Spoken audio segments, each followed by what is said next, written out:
Soy Carlos Menem, nací el 2 de julio de 1930 en la provincia de La Rioja. Soy hijo de inmigrantes. En mi presidencia hice todo lo que era conveniente en aquel momento para salir de una situación difícil.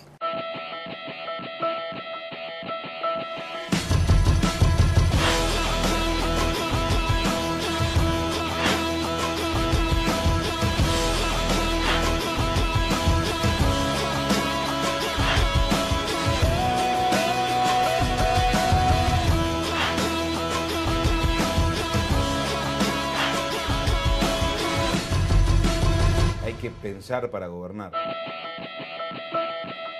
Bienvenidos, soy Lito Cruz y esto es Escuela de Gobierno, un seminario audiovisual de 13 capítulos. Es el turno del expresidente de la Nación, Carlos Saúl Menem.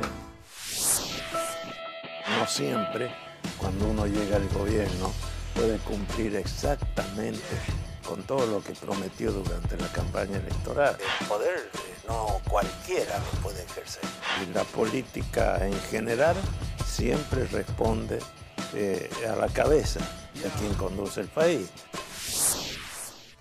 Nació en una familia de inmigrantes sirios y en su infancia lo educaron en la religión musulmana.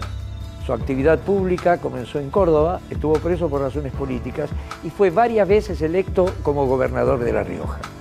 Carlos Saúl Menem abrió la puerta de su casa y de sus pensamientos políticos más profundos.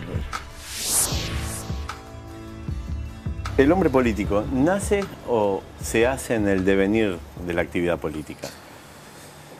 Bueno, yo creo que el hombre político se va haciendo día a día, no nace, sino que se hace. Y con el tiempo se va perfeccionando, si podemos hablar de esa posibilidad. Pero son las cosas así y hay que admitirlas como tal. ¿Hay condiciones propias portadoras de cada uno? Por supuesto. Si no hay condiciones propias que nacen además con el hombre, que después se dedica a la política, la cosa no funciona. Así que yo tengo alguna experiencia en la materia y puedo expresar con Aristóteles que la política es la ciencia de la ciencia que tiende al bien común. Es decir, si el político no se moviliza en ese sentido, buscando el bien de todos, deja de ser político. Si el político no se moviliza en ese sentido, buscando el bien de todos, deja de ser político. ¿Qué significó para usted ser gobernador de la provincia de La Rioja en 1973, en 1983? Bueno, yo creo que fue una enseñanza excepcional en el campo de la conducción de una provincia. Muy difícil por las condiciones que existían en La Rioja de aquellos tiempos. Pero fuimos más o menos avanzando y conseguimos, entre otras cosas, esa ley de erradicación empresaria que posibilitó la creación de muchos puestos de trabajo y que, bueno, con el tiempo se fue perfeccionando, pero también en muchos casos desvirtuando. Pero la cuestión es que La Rioja pudo subsistir, lo mismo que San Luis, que se ha convertido en una gran provincia gracias a esa ley de promoción industrial. ¿Y somos nosotros un país federal, doctor? Sí, si nosotros entendemos por país federal, donde las provincias pueden vivir de su producción, de su crecimiento, de su desarrollo, somos un país federal. No tan solo en las palabras, sino también en los hechos. Ahí, claro, provincias que aprovecharon mejor la situación, el caso, por ejemplo, repito, de San Luis, y otras que más o menos hicimos lo imposible para darle a nuestras provincias la posibilidad de un crecimiento, de un desarrollo que de alguna manera se dio. Usted fue uno de los pocos dirigentes del peronismo que se acercó al expresidente Raúl Alfonsín, luego de que fuera derrotada la dupla Luder-Bittel. ¿Qué puede destacar de su persona? ¿De Alfonsín? Sí. No, un hombre que nació para la política y vivió intensamente la vida política aquí en Argentina. Yo traté de ayudarlo y lo ayudé hasta las últimas instancias de su vida. Pero bueno, después me tocó en suerte asumir. Y la cosa no fue muy fácil que digamos, porque recibimos el país, y esto yo le quiero recordar a la gente, con una inflación del 5.000%. Y hubo que trabajar sobre ese tema, a punto tal de que cuando dejé el gobierno, esa inflación prácticamente desapareció por completo. Y pudimos empezar a crecer con una serie de actitudes que nos dio la posibilidad de ubicarnos en un lugar expectante en el mundo de aquella época. No nos olvidemos que por el envío de las naves desde las misilísticas, desde el sur de Italia al estrecho de Hormuz, para cuidar la entrada de barcos, nos dio un lugar en el famoso Grupo de los 20. Argentina está en el Grupo de los 20 gracias a la medida que asumimos en aquella época. ¿Encuentra alguna particularidad por la cual recayera la entrega del gobierno de manera anticipada, tanto el del doctor Alfonsín como el de la Rúa, en dos dirigentes radicales? Bueno, yo no quiero cargar las tintas sobre el radicalismo, son políticos, lo mismo que somos nosotros los peronistas, pero no es la primera vez que ocurre esto con el radicalismo. Siempre tuvieron inconvenientes, salvo en la época de Alvear, que fue, no hay ninguna duda, un gran presidente, y después en el primer mandato de Irigoyen, allá por el 20 y algo. Pero ahora, después, bueno, se derrumbó todo en 1930.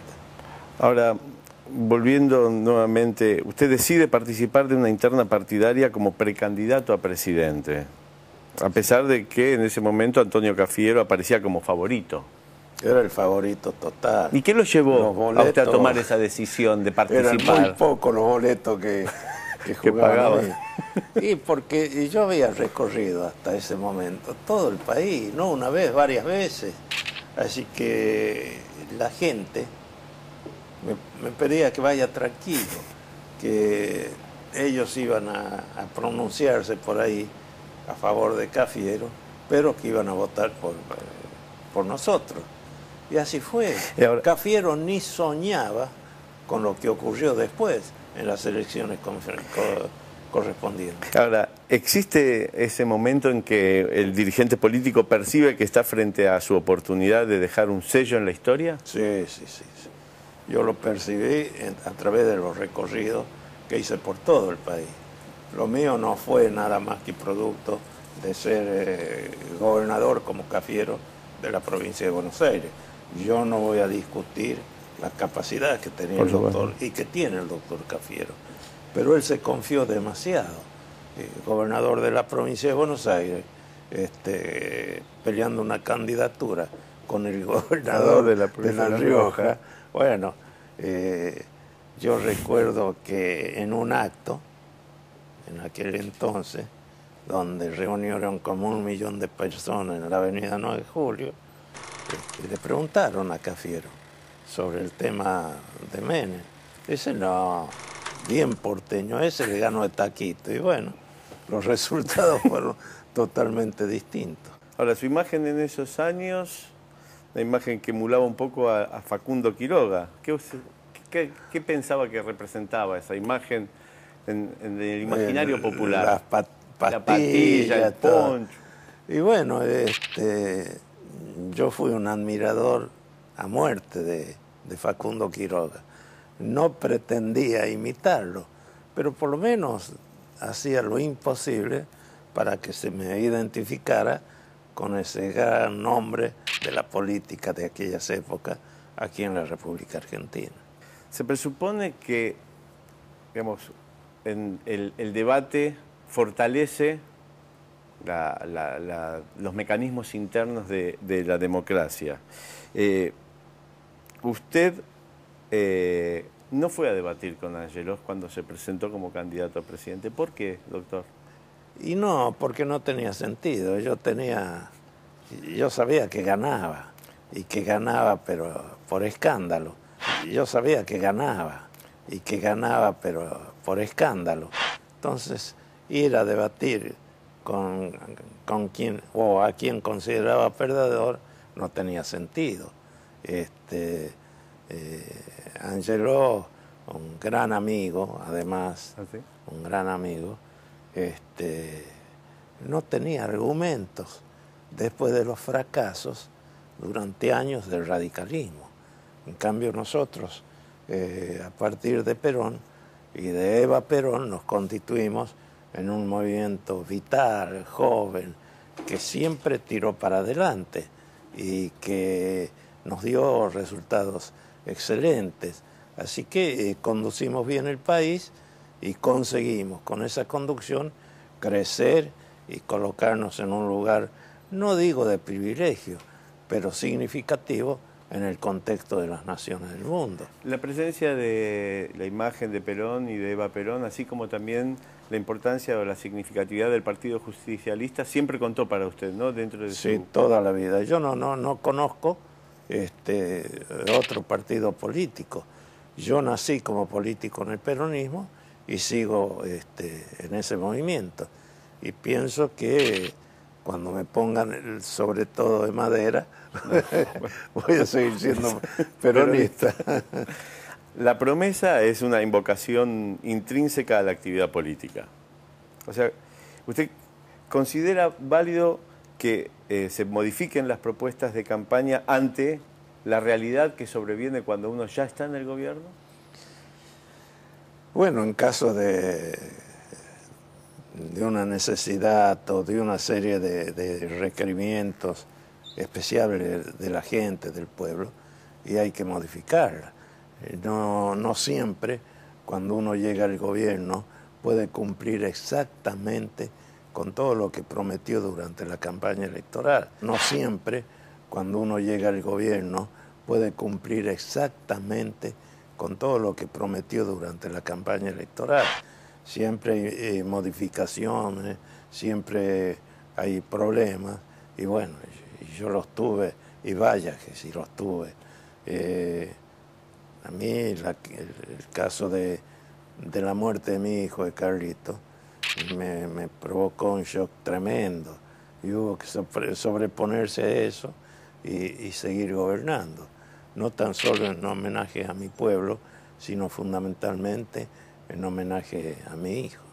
Imagínense, un hombre que duró 10 años en el poder, que no es poco, y además un hombre capaz de decirle al mismísimo Papa en el Vaticano, cuando se despidió, le dijo que Dios lo bendiga. Para gobernar, ¿es determinante estar en consonancia con las ideas que imperan en la época y afín con el contexto internacional? Si no, queda fuera de juego. Siempre hay que estar de acuerdo con lo que ocurre, no tan solo en el país de uno, sino en el resto del mundo. Fíjense lo que está ocurriendo ahora, los tremendos problemas que hay a nivel de Europa. Italia entró en default. Bueno, ni qué hablar de Grecia. Por supuesto, España está en una situación similar, y eso, por más que no nos guste, influye y rebota en el resto del mundo. Usted, para conformar su gabinete, convocó a renovadores emblemáticos, Sí. a hombres extrapartidarios. ¿Qué se evalúa a la hora de esa composición? La capacidad y la posibilidad, a partir de esa capacidad de los hombres a los cuales uno convoca, de marchar por un rumbo correcto, porque Fíjense lo que ocurrió con Perón. ¿Quién fue el candidato a vicepresidente de Perón? Un hombre que no era del Partido Justicialista. Y creo que esa enseñanza de Perón fue realmente trascendente y significativa para el resto de nuestro movimiento.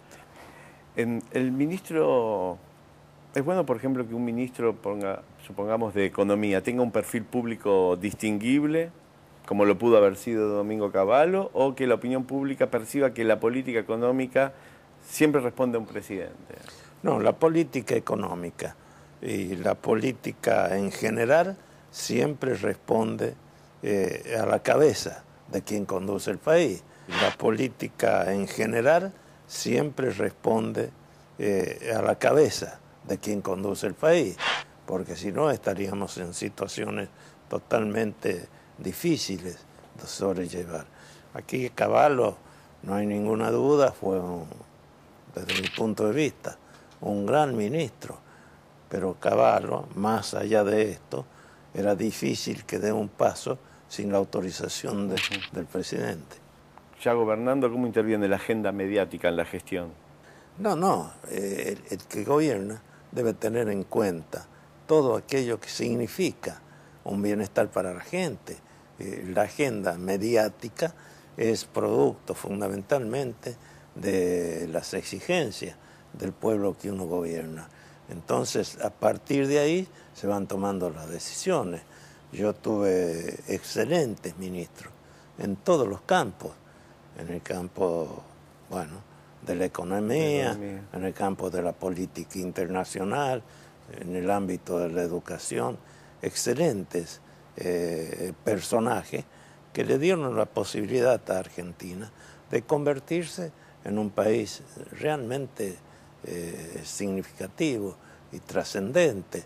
No nos olvidemos, por ejemplo, de esa relación magnífica que yo tuve con bueno, ya va para santo, Juan Pablo II. Juan Pablo II fue uno de los grandes hombres de la historia del Vaticano y del mundo. Yo recuerdo como anécdota nada más que en determinado momento, en una de las tantas visitas que yo le hice, porque yo las pedí, que le di un abrazo y le dije, bueno, que Dios lo bendiga. Y me dice, ¿cómo usted me bendice a mí? Y bueno, digo, es mi costumbre. ¿Qué medidas de gobierno está satisfecho de haber aplicado?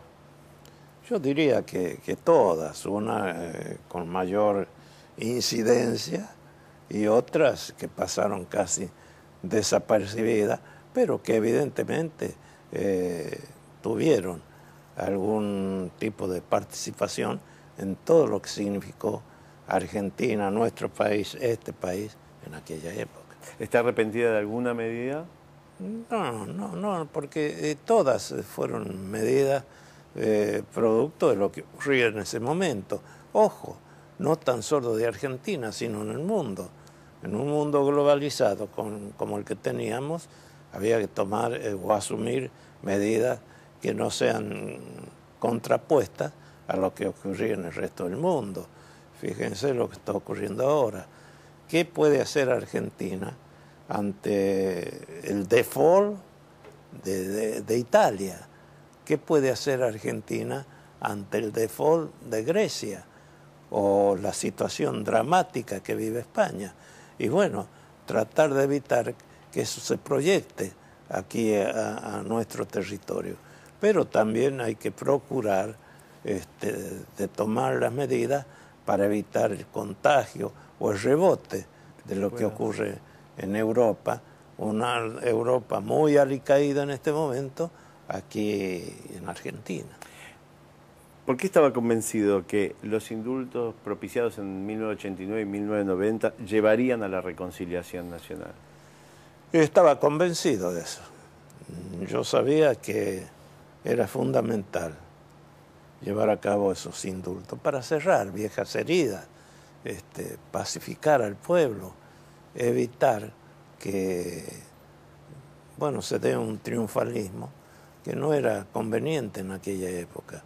Fíjese hasta dónde llegó mi afecto y mi amor por mi país, que indulté a quienes no me permitieron ir al velatorio de mi madre, que murió cuando yo estaba detenido.